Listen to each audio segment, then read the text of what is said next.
Just in again, Tinubu begs United States judge for pardon as document shows Chicago State University graduate was a female. This is Operation Crocodile Smile. This is Python dance about to start. This will not be joke. Let's see what this is all about. As the fierce legal fireworks in the faraway United States continues, President Bola Tinubu on Monday begged a federal judge in the United States to ignore records that suggest the person who was admitted into Chicago State University in the 1970s was a female, saying his Nigerian political rival Atiku Abubakar was trying to sandbag him in the ongoing case over academic documents. It is established beyond peradventure that it is improper to sandbag one's opponent by raising new matter in reply. Okay, new matter. In reply, Mr. Tinubu said in a September 11 filing before Judge Jeffrey Gilbert of the United States District Court for the Northern District of Illinois, one of Mr. Tinubu's lawyers in the case, Christopher Carmichael, entered today's argument on the Nigerian president's behalf. The response seemed a last-minute push to downplay tomorrow's hearing by Mr. Gilbert, who had recommended that all parties appear before the court on Tuesday afternoon and made strong indications a ruling was imminent in the matter.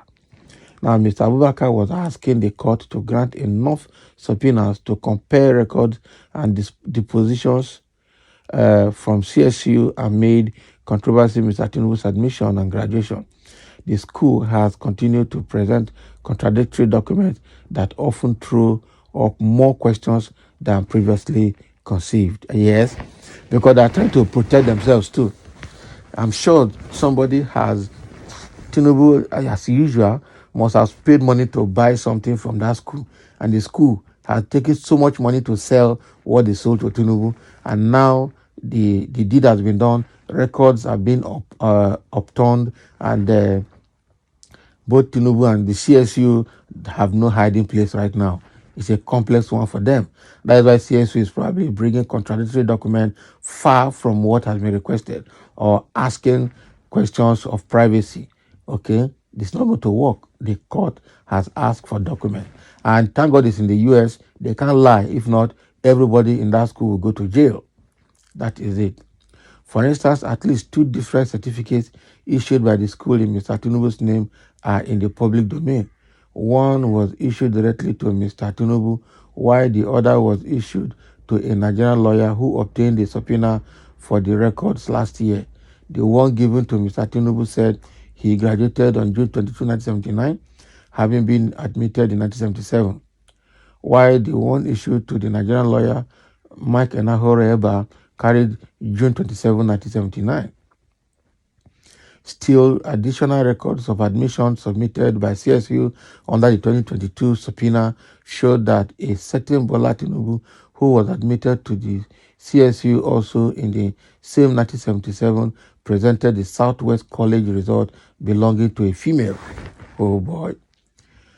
Furthermore, Elnora Daniel, the CSU president, who purportedly signed the 2022 certificate for Mr. Tinubu, only joined the school in 1998, or 19 years after Mr. Tinubu was said to have graduated. So she left in 2008 following a financial mismanagement scandal. Can you imagine? Or 14 years before she purportedly signed the certificate as the current president of the school. These, among other jarring anomalies in the CSU record, have rendered Mr. Abubakar no choice but to seek full disclosure under subpoena from the school. His lawyer said the Nigerian politician intends to use the record in his ongoing judicial challenge to Mr. Tinubu's election earlier this year, arguing that the president's several instances of falsified records should be enough to nullify his eligibility to continue in office. But Mr. Tinubu lawyers, noticing the controversy the Tasso College record generated around Mr. Tinubu's identity, told the court that it was a conspiracy theory and not the fault of the Nigerian leader, without mentioning that the suggestion actually came from CSV records for Mr. Tinubu. Abi? Now, the quoted and referenced portion of the Nigerian court filing parrots conspiracy, conspiracy theory about Tinubu, including that the degree from Chicago State University really belonged to a female named Bola Tinubu. Mr. Tinubu's lawyer said that conspiracy theory is not an asserted basis for discovery. Not really. Mr. Abubakar's attorney, led by Angela Liu, quickly filed a response to let the judge know that the argument Mr. Tinubu's lawyer were making should be ignored and the hearing should be allowed to proceed as scheduled. Although Abubakar disputes the assertions made by Tinubu in his motion for leave and accompanying Shaw response, Abubakar consents to Tinubu's submission of the Shaw response and its accompanying exhibit DKT 27-1 on the assumption that the court will allow his counsel to respond to the argument and assertions made therein at the hearing before the court scheduled for tomorrow, September 12th, which is today now, the lawyer said. But this is a very interesting case now. Okay, even if this matter did not succeed in entering the Supreme Court of Nigeria, as the articles will appeal the tribunal judgment, let it be put to rest in the U.S. that let it be on record that it's been unraveled that the Chicago State University certificates were fake. That is the truth. They need to show us how did they admit him without primary and secondary school certificate. How did he get there? That is the question. And how is it related to a female? And how is it that we have two different results issued in 1979, one June 22nd and one June 27th? How did they happen? They need to explain all of that. When a man lives a life of GBT, this is what happens to him.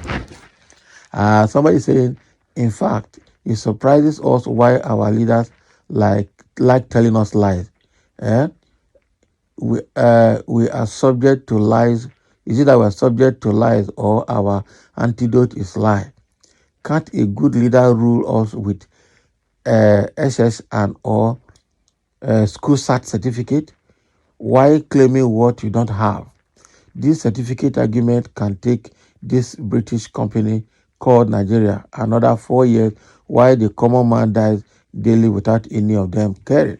We can't afford to buy food. It's only in this British company that food is luxury and not necessity. They will better hang themselves because what God answer our demand prayers, both articulative and nobly. This one is already trying to call Atiku and Obi names. Tinubu is a chronic criminal. I tell you, it is getting exposed. Phoenix, if you like, tell us that Tinubu is a ghost. Nothing can change the fact that is the president of Nigeria. Okay, well, that is your own. When the time comes, you go talk that one from your bed. Voice of an inspired person, exactly. He's an inspired person, I see. I wonder why some of these followers of Obi and Atiku are blind, that they cannot reason at all. May God make you people to understand that if you are not the type people to understand. Can you imagine? What are you writing? Dirty politics. You people are never tired of washing your dirty clothes in public. Of course, that is what they want. That's what they want. That's what they want. So what is happening here is that let's follow, for once, let the credible person lead Nigeria. That is what we're asking. Let a credible and honest person lead Nigeria. Let us get off the hook of all these old, cargoed politicians that doesn't want to, or that do not want to retire with all their lies in their head. Quite unfortunate. So that is the situation that Tinubu is facing in the U.S. Let's see, after today's court hearing in U.S., let's see where it will land everybody. Thank you for listening. Let's have your comment.